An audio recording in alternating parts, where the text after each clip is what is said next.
Dobrý deň diváci, dneska vás vítam pri novom videu a dneska ideme získať 3 submarker, teda ukážem vám, ako získať 3 submarker. No, musíme ísť do toho stromu, preskakať lasery a tu je takáto chodba, kde musíme skakať po kameňoch.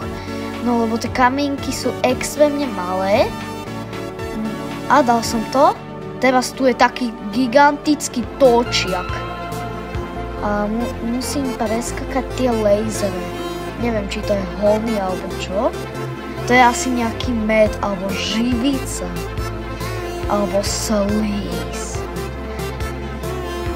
A teraz musíme ísť sem, do tohto dreva, na tento strom.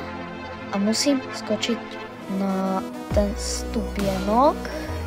Poď, áno. A tu musím byť opatrný, aby som náhodou nespadol dole, alebo by som sa nedotkol toho lasera, čo tam je. Lebo to je laser. A potom teraz musím byť... A tam je extrémne veľa toho lasera. No toho by som sa ale akože nechcel fakt dotknúť tohto.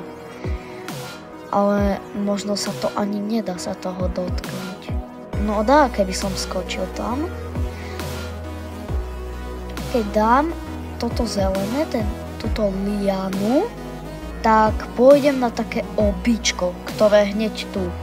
Na tento peň musím ísť, teraz shift lock, teraz na túto rebrík, na tento rebrík a potom musím ísť sem na túto lianu, tieto liany nemám rád, teraz sem, zase táto živica tu je, teraz obidve.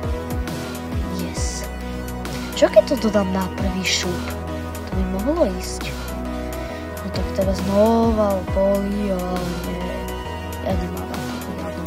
No teraz ide znova liana. Akože fakt musia tu byť tie liany. No tak idem konečne. Aha, tu. A ide 3 submarker.